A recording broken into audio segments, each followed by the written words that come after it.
So you want a motorcycle. That's sweet. If that's the case, I believe this is probably going to be one of the most important videos you came across. I'm going to step-by-step explain exactly what you need to do to get into motorcycles. Okay, let's talk about price. Now read this shit. Screenshot this. To get into motorcycles, this is genuinely the average cost of what you can expect. Okay, cool. Now let's get you into how to ride. Get yourself into the MSF course or whatever course you have that is locally. They will teach you from the ground up how to ride a motorcycle, even if you've never even ridden something before. It's going to be the very basics, but you'll be confident when you leave that course how to actually ride a motorcycle. And you're probably going to need it anyways, because you're going to need that course in order to get your license. Now use your connections to your advantage. If you have friends with a smaller CC motorcycle or dirt bikes or something like that, ask if you can ride it. At least just ride it in a straight line somehow, so you can understand the ergonomics of a bike, how to understand the clutch, the braking system, the throttle, and everything like that, just so you can get used to all that stuff.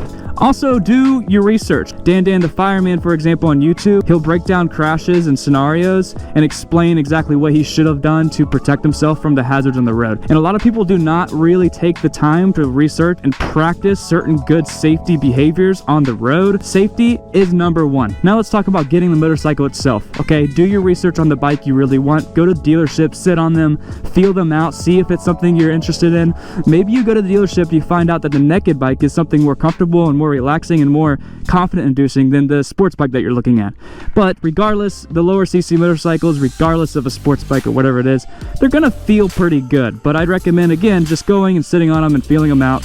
Do your research, ask other people what they think about it, and also leave your ego out the door when you're making these choices. The last thing you need to do is get a bike that's way too big for you and you're just scared of the bike and trying to tame the motorcycle rather than just learning the basic things that you should have been able to learn if you had a bike that you weren't so scared of riding. Trust me guys, don't overthink it. You're going to enjoy this hobby. It's an amazing hobby.